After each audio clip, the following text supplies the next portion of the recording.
My name is Emily. I moved to a small village 2 years ago with my husband, David. We wanted to live closer to nature. There is fresh air, a river, and a beautiful forest nearby. It's peaceful here and we love it. We plan to have children soon, and we think this is the best place for them to grow up. We met our neighbors shortly after moving in. Their names are Mike and Sarah. They're the same age as us, and they don't have children either. We started doing things together, going on picnics and sometimes looking for mushrooms in the forest. Life was simple, and everything was great. Mike works far away, so he has to leave for weeks or even months for his job. Sarah often feels lonely when Mike is away. She started asking for help with different things around her house. David and I always try to help her. I noticed that she started asking David for help more and more. She would ask him to fix things in her house or help in her garden. At first, I didn't think much of it. David is always kind, and I trust him. But then I saw something strange. Sarah started wearing different clothes when David was around. Instead of normal house clothes, she wore fancy dresses and smiled at David in a way that made me uncomfortable.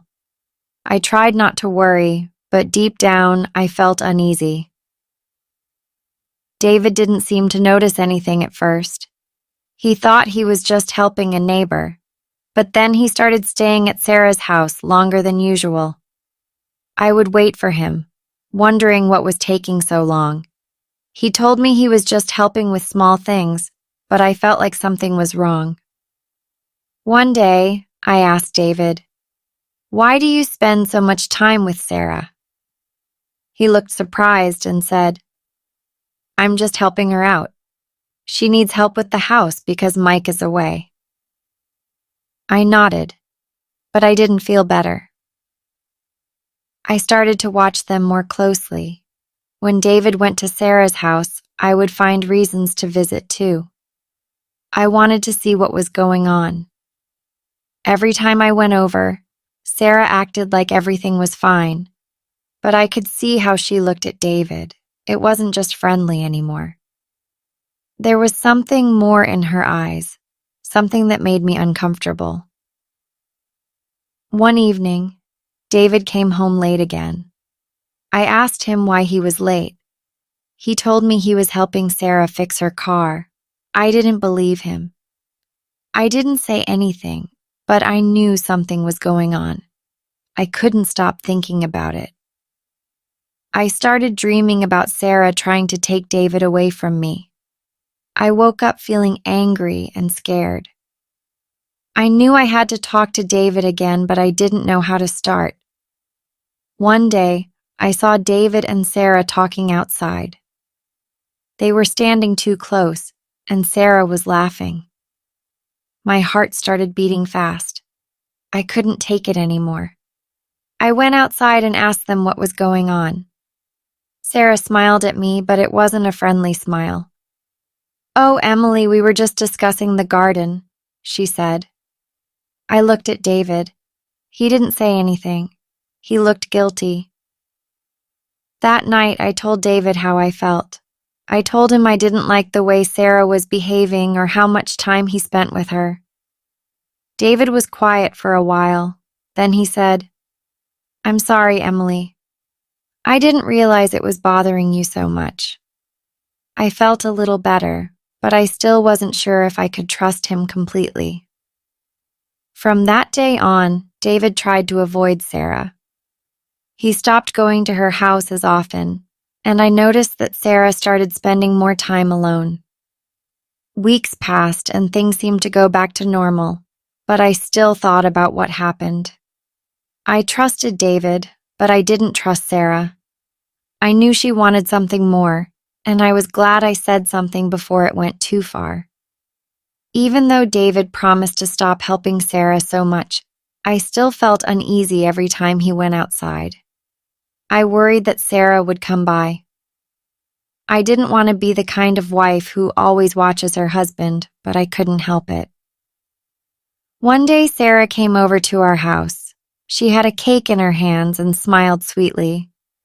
"Hi, Emily," she said. "I made this for you and David.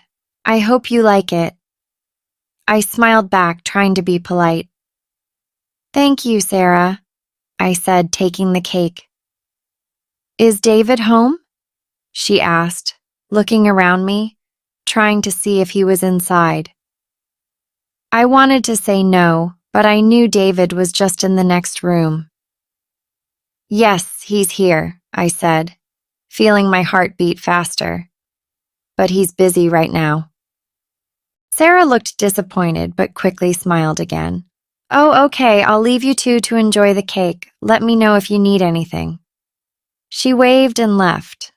I closed the door and felt a strange mix of relief and worry. I didn't want to let Sarah get between David and me, but she seemed to keep trying to stay close to him. That night, I told David about how Sarah came over with the cake. He laughed a little and said, "I think she's just being friendly. You don't have to worry." But I wasn't so sure. Sarah's smile and her way of talking to David didn't seem friendly to me. I decided that the best thing to do was to keep my distance from her. The next week, David went back to his usual routine, helping around the house, working in the garden, and spending time with me. I felt happy that things were returning to normal. We talked more, went on walks together, and everything seemed fine again. But one day, while David was at work, I saw Sarah at the store. She came over and said, "You know, Emily, your husband is very helpful. I don't know what I would do without him." Her words made me uncomfortable, but I smiled politely. "Yes, he's a good man," I said. Sarah laughed softly. "He's more than just good, isn't he? You're very lucky to have him." I didn't like the way she said that, but I didn't want to argue with her. I just nodded and said, "Yes, I am."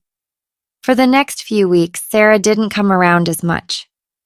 David and I started spending more time together, and I felt like our relationship was getting stronger. I wanted to believe that everything was okay, but part of me still didn't trust Sarah. One afternoon, David came home from work and told me that Mike, Sarah's husband, was coming back soon. I felt relieved. I hoped that once Mike was back, Sarah would stop trying to get close to David. When Mike returned, everything seemed to change. Sarah stopped asking for David's help, and we didn't see her much anymore. I felt a huge weight lift off my shoulders.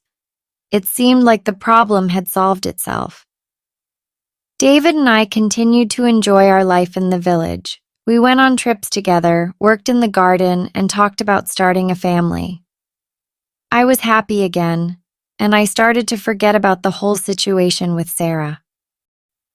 One evening, as we were sitting outside watching the sunset, I looked at David and felt grateful. I realized that I needed to trust him more.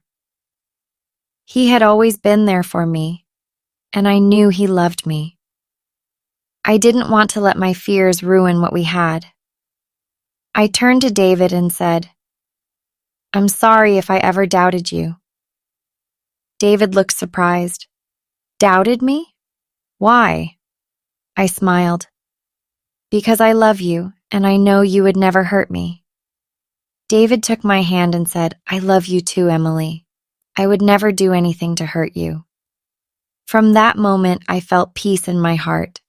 Sarah was just a small part of our story, but David and I were building something much bigger, our life together. As time passed, we stopped thinking about Sarah. Mike and Sarah moved away a few months later because Mike got a new job in the city. After they left, life in the village became peaceful again. David and I started talking more seriously about having children, and we looked forward to the future. In the end, I learned that trust and communication are the most important things in a relationship. No matter what challenges come our way, I know David and I can get through them together.